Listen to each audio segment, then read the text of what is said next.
ዛሬም ከዚያው የቀጠለውን ክፍል አንድ ታሪክ አነብላችሁና እውነት ለሕይወታችን ምን ያህል ጎድቶናል፣ ምን ያህልስ ቤተክርስቲያኒቱን ጨለማ ውስጥ ከቷታል የሚለውን እንነጋገርበታለን። በዚያን ጊዜ መንፈስ ቅዱስ ያደረበት መነኩሴ ወደሷ መጥቶ የእግዚአብሔር ባለሟል የክርስቶስ ወዳጅ ክርስቶስ ሰምራ ሆይ እንዴት አለሽ አላት።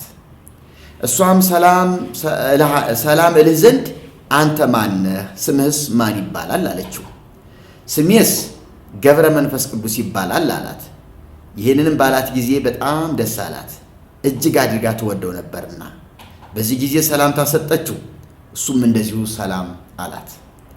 ገጽ 91 እስከ 92 ቁጥር 51 እስከ 55። ይህ የታኅሳስ ወር በጣም የሚገርም ነው። እዚህ ላይ አሁን በጣም ወሳኝና አንገብጋቢ ነው የሚባል ነገር ባይሆንም ለገድላት ሐሰተኛነት፣ ለገድላት የሐሰት ውፍረት ግን እንደ አንድ ግብዓት ሆኖ ያገለግላል። ገብረ መንፈስ ቅዱስ በሰማይ ማን ነው? እንግዲህ ከዚህ በፊት ስንመለከት ተክለ ሃይማኖት ለሟች ፍጡር ክብራቸው የማይነገር መሆኑን ተመልክተናል። ለሟች ፍጡር የተክለ ሃይማኖት ክብር አይነገርም ብሎ ጌታችን እንደተናገረ ባለፉት ጊዜያት አይተናል። ከዚህ ላይ ደግሞ እጅግ የከበረ ታላቅ ሰው ወደ ክርስቶስ ሰምራ መጣና የእግዚአብሔር ባለሟል የክርስቶስ ወዳጅ ክርስቶስ ሰምራ እንዴት አለሽ አላት። ሰላም እልህ ዘንድ አንተ ማን ነህ ስትለው እኔ ገብረ መንፈስ ቅዱስ ነኝ አላት። እሷም የከበረ ሰላምታ ሰጠችው፣ እጅግ ትወደው ነበርና ደስ አላት። እሱም ያንኑ አጸፋ ሰላምታ ሰጣት። እሺ እኔ አሁን የሰማያዊው ዓለምና ኑሮ ነው እኔ አሁን በዚህ ገድል ውስጥ ዝብርቅርቁ የወጣው። ወደ ክርስቶስ ሰምራ መጣ ይሄ ሰውዬ እኮ አሁን ይውላችሁ እኔ በጣም እንዳስቂኝ የሆነው ነገር በእግዚአብሔር ገነት ያሉ ሰዎች፣ በመንፈስ ዓለም ያሉ ሰዎች እንደፈለጉ እየተመዘዙ ወደ ምድር እየመጡ የወደዱትን ሰው የሚያነጋግሩበት ህይወት ነው ወይ ያለው? ያን ብድግ ብሎ መጥቶ ገሌል ልጠይቅ፣ ያን ብድግ ብሎ መጥቶ ገሌል እንደዚህ ላድርግ፣ ገሌል ላናግር የሚልበት ዓለም ነው ወይ ያለው? ተክለ ሃይማኖት በፈለጉ ጊዜ ብድግ ብሎ ወደዚህ መምጣት፣ ገብረ መንፈስ ቅዱስ እንደዚሁ፣ ማርያምም እንደዚሁ እንደፈለጉ ይመጣሉ ወይ? የመምጣት ስልጣን ሳላቸው ወይ? ይሄን ነገር ነው መነጋገር ያለብን። ይሄ ነገር በጣም አሳፋሪ ነገር ነው። ከመጽሐፍ ቅዱስ አንጻር ሲታይ ውድቅ ነው። ሁልጊዜ እንደምናገረው ጠላት ሰይጣን የብርሃን መልአክ መስሎ ወይም ደግሞ የጽድቅ አገልጋይ መስሎ ይህችን ሴትዮ እየተጫወተባት እኔ ገሌ ነኝ በማለት ስም በመቀየር በመምሰል መጥቶ ዋሽቷታል ማለት ነው። ገብረ መንፈስ ቅዱስ አንድ የተለየ የራሱ የሆነ ባህሪ ያለው ይባላል። ከተወለደ ጀምሮ እስኪሞት ድረስ ልብስ አልለበሰም። የእናቱን ጡት አልጠባም። ምንም አይነት ምግብ አልተመገበም እና መላ ሰውነቱ በጠጉር የተሸፈነ ነው። ስለዚህ አሁን እኔ በጠጉሩ እንደው ይሄ ሰውነቱ በሙሉ ከላይ እስከታች በጠጉር የተሸፈነ ሰው ቢመጣ ማን ነው የሚመጣ? በአእምሮ ገብረ መንፈስ ቅዱስ የሚባል ሰውዬ ነው። ይሄ ሰውዬ ነው ወደ አእምሮ የሚመጣው። እሱ ነው ማለት ነው። ይሄ ሰውዬ በየልል ይችላለሁ ማለት ብዬ መጠየቅ እንኳን አይጠበቅብኝ ይሆናል። ክርስቶስ ሰምራ የመጠየቅ ሱስ ይሁን ያለማወቅ ችግር ይሁን ብቻ ጠየቀችው። እኔ ገብረ መንፈስ ቅዱስ ነኝ አላት። ሰላምታ ተለዋወጡ። እንደው ነኝ ስላላት ብቻስ የከበረ ሰላምታ መለዋወጥ እውነት አስፈላጊ ነው? ከዚህ በፊት እኮ ዲያብሎስ መጣ ይላል ወደሷ። ወዳጄ ክርስቶስ ሰምራ ዲያብሎስ አጠቃሻለሁ ሲል ሰምቸው ልጠብቅሽ መጣሁ ብሎ አላት። ከዚያ ማን አንተ ስትለው እኔ ሚካኤል ነኝ አላት። ሚካኤል ከሆንክ በእጅ መስቀል የት አለ አለችው። በዚህ ጊዜ ሰይጣኑ ተቆጥቶ ጩሆ አስደንግጦ አፍሮ ሄደ ተብሎ ከዚሁ ከራሱ ሀገር ላይ ተጽፏል። ዛሬ ግን ከእጅ መስቀል አለ የለም፣ ሽበት አለህ የለህም፣ እንደዚህ የሚባል ነገር ጥያቄ የለም። ነይ ሲላት ተቀበለችው። ሰላምታ ተለዋወጡ። አለቀ በቃ። የሁለታቸው ጉዳይ በዚህ ተጠናቀቀ ማለት እና እኔ ጥያቄ የሆነብኝ ማንም ብድግ ብሎ ከሰማይ ወደ ምድር እየመጣ የፈለገውን ስራ መስራት ይቻላል ወይ? እንደዚህ ከሆነ ገብረ መንፈስ ቅዱስ ስንትና ስንት ሚሊዮን ጊዜ ለቤተሰቦቻቸው ሆነ ለወዳጆቻቸው መጥተዋል። ለስንቶቹ ተገልጠዋል። ሌሎቹስ ቢሆኑ ለስንቶቹ እየተገለጡ ኑረዋል ማለት ነው። እንግዲህ ልብ በሉ። መጽሐፍ ቅዱስን ከንቱ የሚያደርግ እንደዚህ አይነት የወረደ አስተሳሰብ ያለው ትምህርት ይቅርብን የምንለው እንደዚህ አይነትን ተፈንቶ ስለያዘ ነው፣ ሌላ አይደለም። እንግዲህ የተወደዳችሁ ወገኖቼ እንዲህ አይነቱን አመለካከትና አስተሳሰብ የያዘውን እንደዚህ አይነት ገድል እንደ ቅዱስ ገድል አድርገን ልንተሻሸው፣ ልንሳለመው፣ ልንጸልየው ፈጽሞ አይገባም። የምታሳትሙ የምታባዙ ሰዎች፣ የምታከፋፍሉ ሰዎች፣ ቅድስት ክርስቶስ ሰምራ እያላችሁ የምትሰብኩ ሰዎች እባካችሁን ስለ ኢየሱስ ክርስቶስ ብላችሁ አንደበታችሁን ዝጉ፣ አቁሙ። የሚሰበከውን ስበኩ እባካችሁን እላችኋለሁ።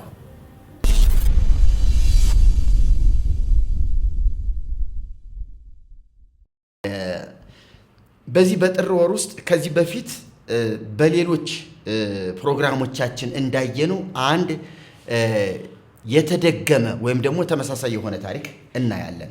ክፍሉን ላንብብላችሁና እስቲ እንወያይበት። ከዕለታት በአንደኛው ቀን በዓሉ በሚከበርበት ዕለት በነሐሴ 12 ቀን የመላእክት አለቃ ቅዱስ ሚካኤል ወደ እናታችን ወደ ክርስቶስ ሰምራ መጣ። ከዚያም ከእግዚአብሔር የተላከውን ሁሉ ከነገራት በኋላ ይህን በቤተ ክርስቲያን ሙሉ የሆነ ስንዴ ውሰጂ አላት። እናታችን ክርስቶስ ሰምራም ይህን ሁሉ ስንዴ ምን አደርገዋለሁ? የዚህን ዓለም ክብር አልፈልገውም፣ ይህንም ስንዴ የማከማችበት ጎተራ የለኝምና አቤቱ ጌታዬ የምድርን ብልጽግና አትስጠኝ አለችው። በዚያን ጊዜ ክርስቶስ ሰምራ ወይ ይህ ስንዴ በእርሻ ላይ ተዘርቶ ለሰው ልጅ ሲሳይ ወይም ምግብ ይሆን ዘንድ የበቀለ አይደለም፣ ነገር ግን የሰው ነፍሳት ናቸው እንጂ አላት። በዚህ ምሳሌ እነዚህ ስንዴዎች የሰው ነፍሳት እንደሆኑ እወቂ፣ ተረጂ፣ አስተውይ። እኒህ የሰው ነፍሳት በስንዴ ቅንጣት የሚመሰሉበት ጊዜ አለ፣ በባሕር ዓሣም የሚመሰሉበት ጊዜ አለ። ለዚህም አንቺ ብዙ ነፍሳትን ይዘሽ ወደ መንግሥተ ሰማያት ለመግባትሽ ምሳሌ ነው አላት። ገጽ 94 እስከ 96 ቁጥር 3 እስከ 14። ይህን ክፍል ምናልባት ከወደ ኋላ ነግሬያችኋለሁ። በጣም የሚገርም ነገር ታይቷል። ያንን ክፍል እስቲ ምን ያህል ተመሳሳይነት እንዳለው እና ገድሉ ምን ያህል እርስ በርሱ የመጋጨትና እንደው የመደናቆር ችግር እንዳለበት እንመልከተው። ከዕለታት በአንደኛው ቀን አሁን የምነግራችሁ ደግሞ የኅዳር ወር ነው። የኅዳር ወር ከዕለታት በአንደኛው ቀን ጌታ ኢየሱስ ክርስቶስ ክርስቶስ ሰምራ ካለችበት ቦታ መጥቶ ይህን በቤተ ክርስቲያን ሙሉ የሆነ የስንዴ ምርት ሰጥቼሻለሁ ውሰጂ አላት። እሷም አቤቱ ጌታዬ ሆይ ይህን ሁሉ ስንዴ ምን አደርገዋለሁ? እኔ ባሪያ የማከማችበት ጎተራ የለኝምና፣ ይልቁንም የዚህ ዓለም ብል ክብር ኃላፊ አላቂ ጠፊ ስለሆነ አልፈልገውም፣ አትስጠኝ አለችው። የመላእክት አለቃ ቅዱስ ሚካኤል ክርስቶስ ሰምራ ሆይ ይህን ስንዴ የሰጠሽ ልትበይው አይምሰልሽ፣ ነገር ግን በዚህ የስንዴ ቁጥር ልክ በመንግሥተ ሰማያት ብዙ ነፍሳት ይዘሽ ለመግባትሽ የተሰጠሽ የቃል ኪዳን ምሳሌ ነው እንጂ አላት ይላል። አሁን ከዚህ በፊት እንግዲህ ኅዳር ላይ ይሄ የስንዴ ምርት በቤተ ክርስቲያን ውስጥ ታይቷታል፣ ተነግሯታል፣ ከነ ትርጉሙ ከነ ማብራሪያው ተሰጥቷታል። አሁን እዚህ የጥር ወር ላይ ደግሞ የስንዴ ምርቱ አሁንም ታያት። ውሰጂ አላት ሚካኤል። ምን አደርገዋለሁ እንዴ? እውነት ጻድቅ ሰው፣ ቅዱስ ሰው፣ በእግዚአብሔር መንፈስ የተሞላ ሰው፣ እንደ እግዚአብሔር ፈቃድ የሚመላለስና ብዙ መገለጥ ያለው ሰው እንዴት ነው ትናንትና የተነገረውን የተበራራለትን ዛሬ በተመሳሳይ ሁኔታ ያው ራሱ ያ ቃል ሲነገረው እንደገና የማይገባው በሌላ መንገድ የሚረዳው ለምንድን ነው? ጎተራ የለኝ እኔ ምን ያደርግልኛል? ለዓለሙ ኃላፊ ነው፣ ጠፊ ነው፣ ምን ይሰራልኛል? አልፈልገውም ብላ የምትናገርበት ምክንያት እውነት ከዚህ በፊት የተነገራትን ነገር ረስተው ነው ወይስ ገድሉ እንደፈለገ እየዘባረቀ ስለሚናገር ነው? ክርስቶስ ሰምራ ምርት ሲሰጣት እኔ መናኝ ነኝ፣ ጻድቅ ነኝ፣ የዚህ ዓለም ንብረት ኃላፊ ጠፊ ነው፣ አልፈልገውም ማለቷን ጽድቋን ሊያውጅልን ሊነግረን ነው ወይስ ምንድን ነው እየተፈለገ ያለው?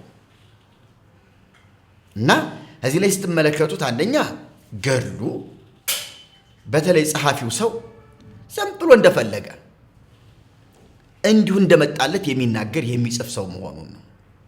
እርግጠኛ ነኝ እኔ አሁን ክርስቶስ ሰምራ የምትባል ሴት አለች ማለት እየከበደ ይመጥቷል። ነበረች ወይ የሚለው ነገር እየከበደ ይመጥቷል። ከነበረችስ እንደዚህ አይነት ሕይወት የነበራት ሴት ነው ወይ ነበረች ወይ የሚለው ደግሞ በፍጹም የማይታመን ነው።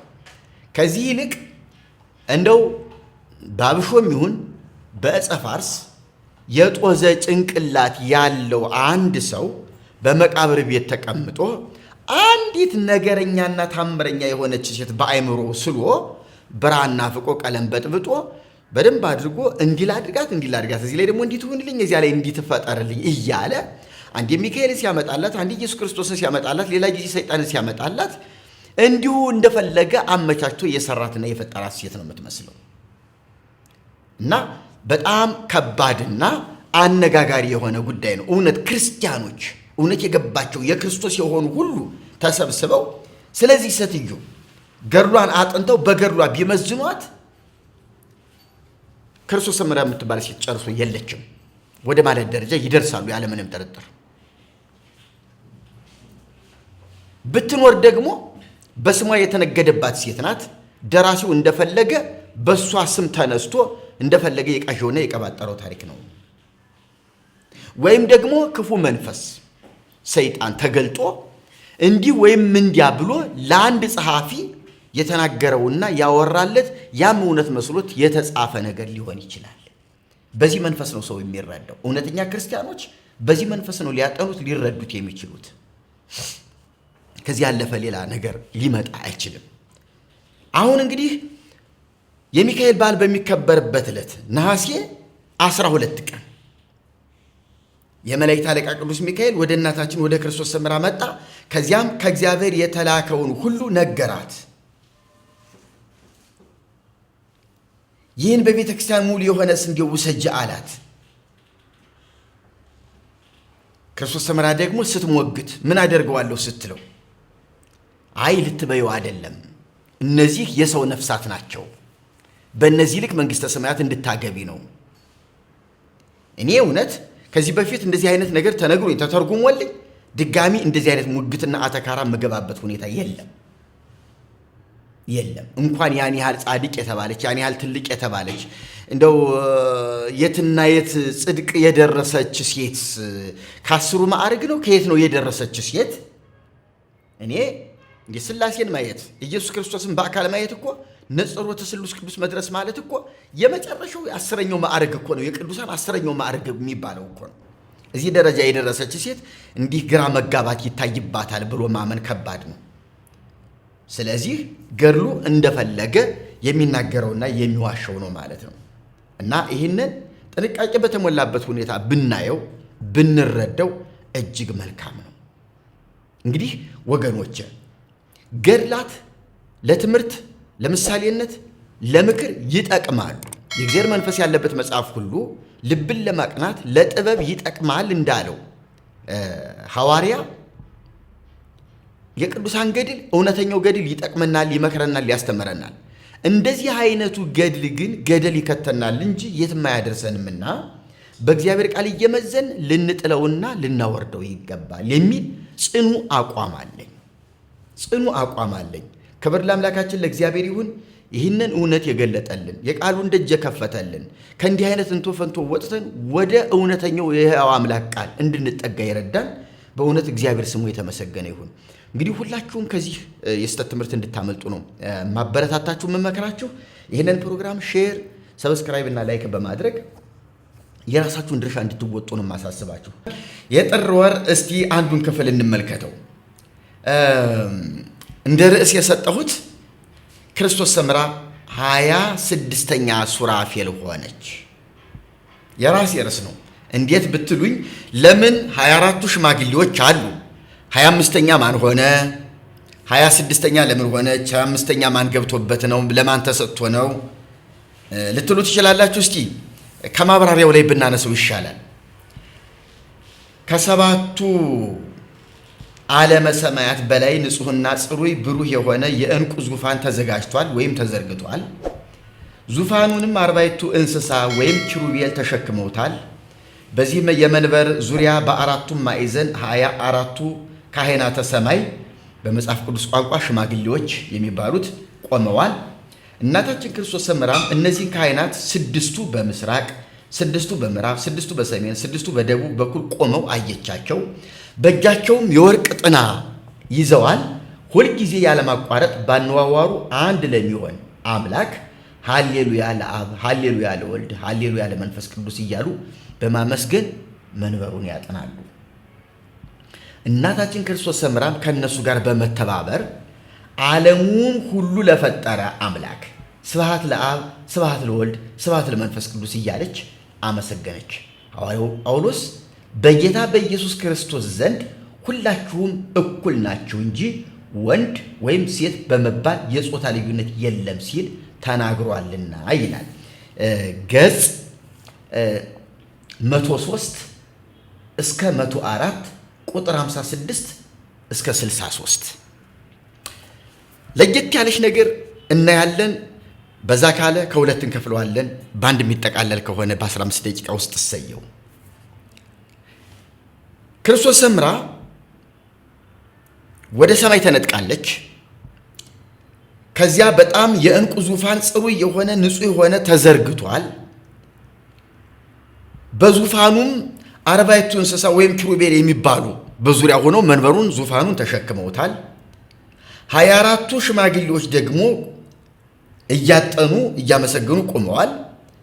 ክርስቶስ ሰምራም እነዚህን 6ቱ በምስራቅ፣ 6ቱ በምዕራብ፣ 6ቱ በሰሜን፣ 6ቱ በደቡብ ሆነው ቆመው አየቻቸው። በእጃቸውም የወርቅ ጥና ይዘው ሁልጊዜ ያለማቋረጥ ሃሌሉያ ለአብ፣ ሃሌሉያ ለወልድ፣ ሃሌሉያ ለመንፈስ ቅዱስ እያሉ ያመሰግናሉ። ከዚያ በኋላ እሷም ደብለቅ ቃለችና ወደ እነሱ መሃል ተቀላቅላ ይህንን ምስጋና አብራ አመሰገነች። በነገራችን ላይ መጽሐፍ ቅዱስ እግዚአብሔር በቅዱሳን ነፍሳት በቅዱሳን መላእክት ተመስጋኝ ነው። ሁሉም በየደረጃው በየፍጥረቱ በየነገሩ በየወገኑ እግዚአብሔርን ያመሰግናል።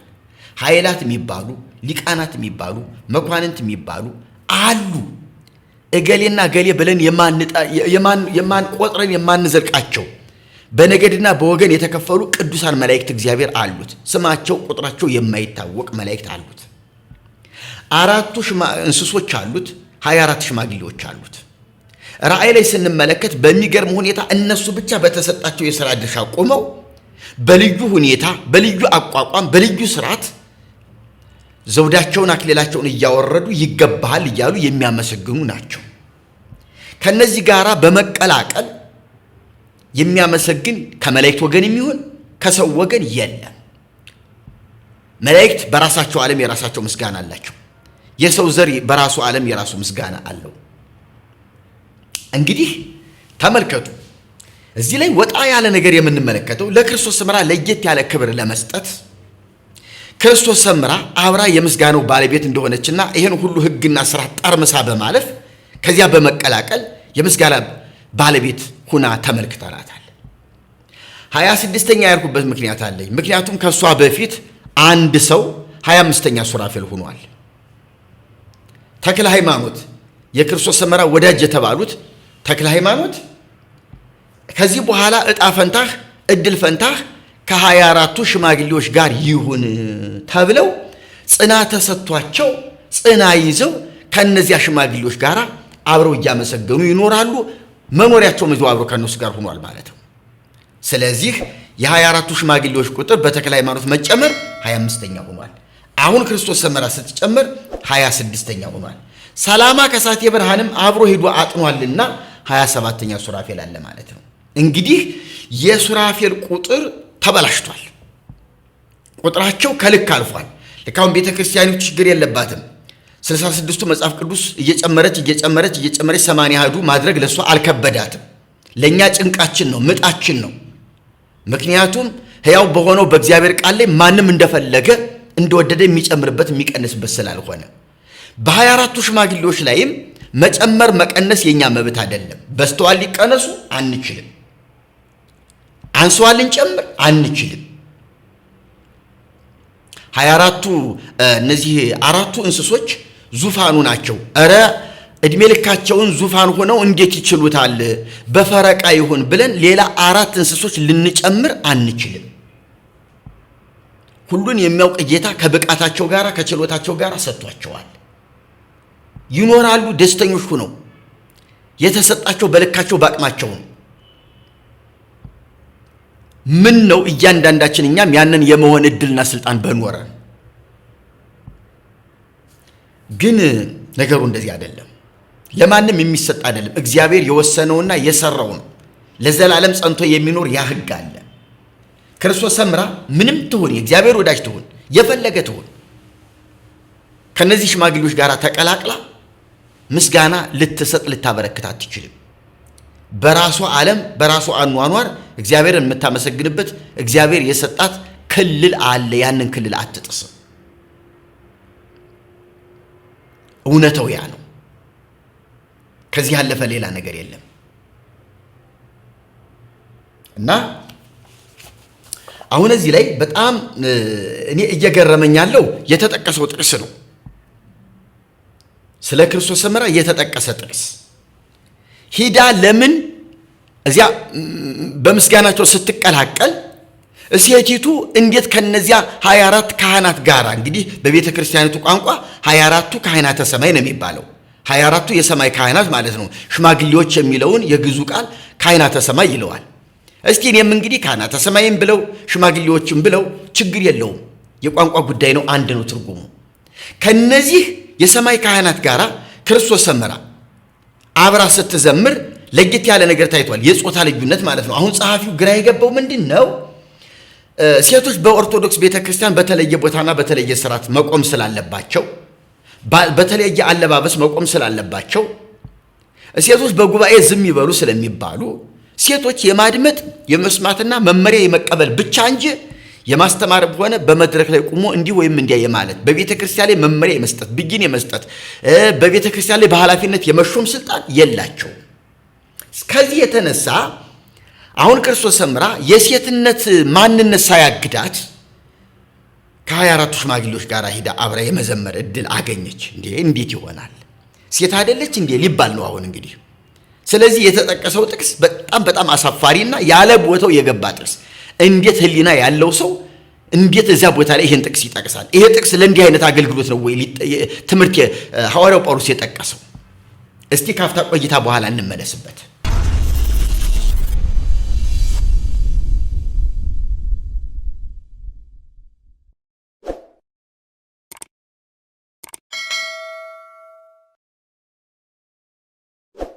ካፍታ ቆይታ በኋላ እንግዲህ ተመልሻለሁ። እናታችን ክርስቶስ ሰምራም ከእነሱ ጋር በመተባበር ዓለሙን ሁሉ ለፈጠረ አምላክ ስብሐት ለአብ፣ ስብሐት ለወልድ፣ ስብሐት ለመንፈስ ቅዱስ እያለች አመሰገነች። ሐዋርያው ጳውሎስ በጌታ በኢየሱስ ክርስቶስ ዘንድ ሁላችሁም እኩል ናችሁ እንጂ ወንድ ወይም ሴት በመባባል የጾታ ልዩነት የለም ሲል ተናግሯልና በማለት በሚገርም ሁኔታ ጥቅሱን አምጥቶ ለክርስቶስ ሰምራ ክብር ሲል ተናግሮታል። ሲጀመር ሐዋርያው ጳውሎስ በክርስቶስ ያመኑትን ክርስቲያኖችን ሴት ወንድ፣ ባሪያ ጨዋ የለም፣ ትልቅ ትንሽ የለም፣ አይሁዳዊ ግሪካዊ የለም፣ ሁላችሁ በክርስቶስ አንድ ናችሁ ለማለት የተናገረው ቃል ነው።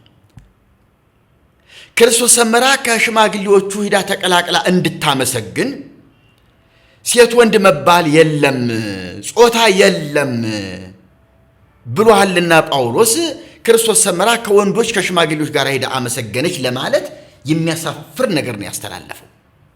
በመሰረቱ 24ቱ ሽማግሌዎች ጾታቸው ምንድን ነው? ጾታ አላቸው?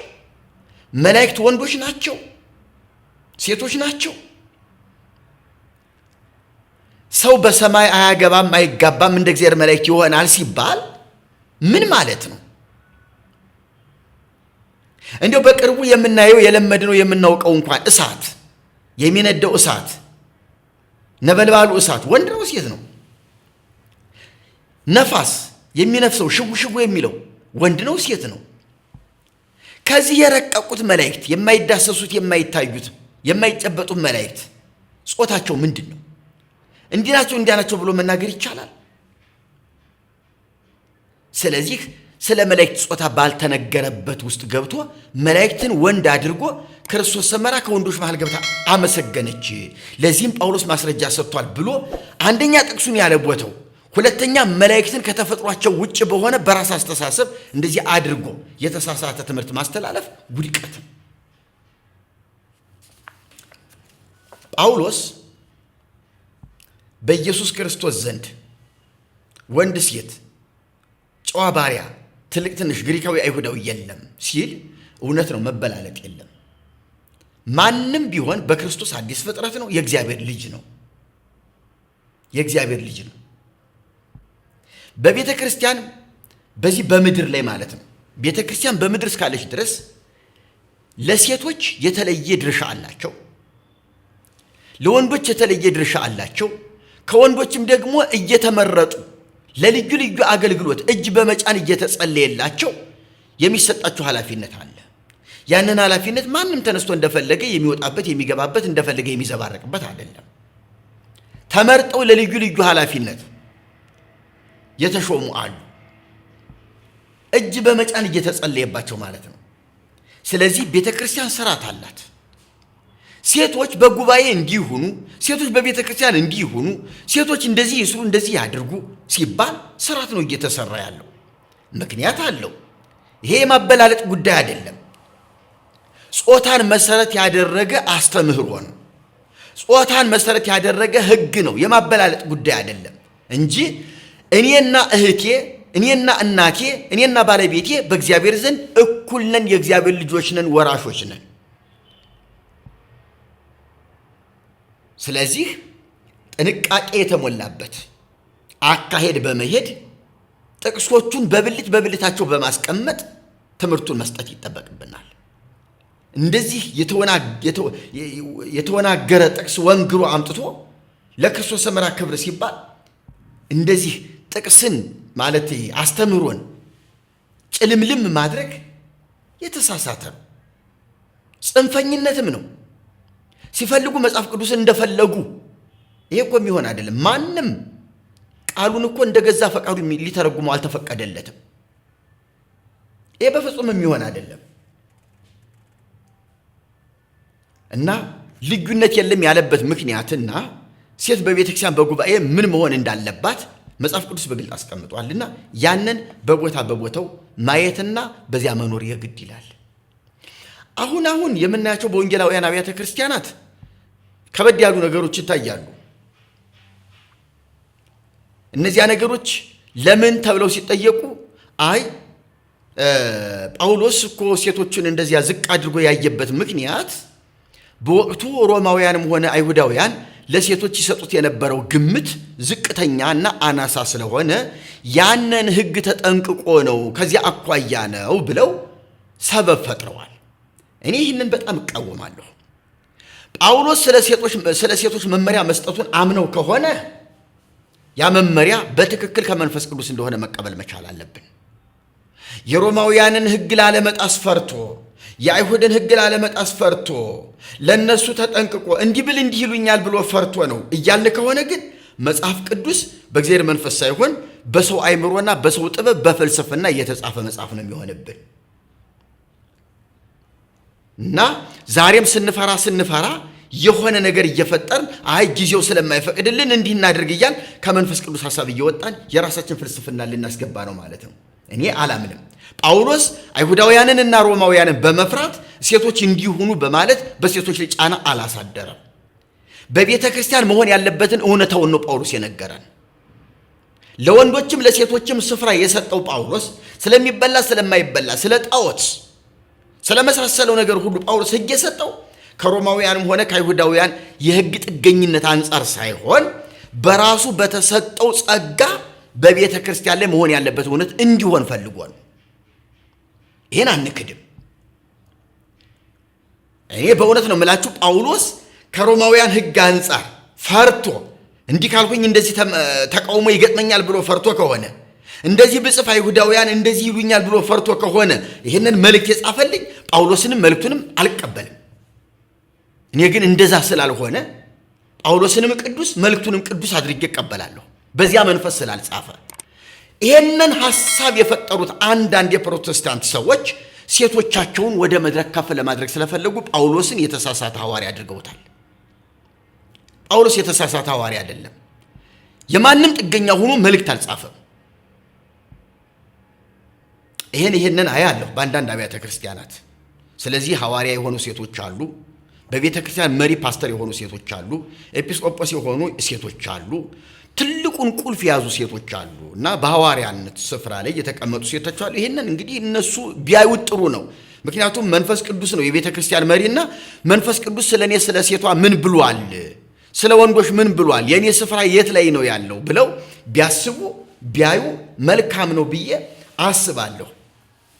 ከዚያ በተረፈ ግን እዚህ ላይ የተጻፈው የእኛ ቤተ ክርስቲያን ሰዎች ቅድስትና ጻድቅ ለሆነችው ክርስቶስ ሰምራ ሲሉ የሴቶችን ሕግ ውድቅ አድርገውታል። ጳውሎስ እንደተናገረው ሳይሆን እነሱ እንደፈጠሩት አተረጓጎም ሂደዋል።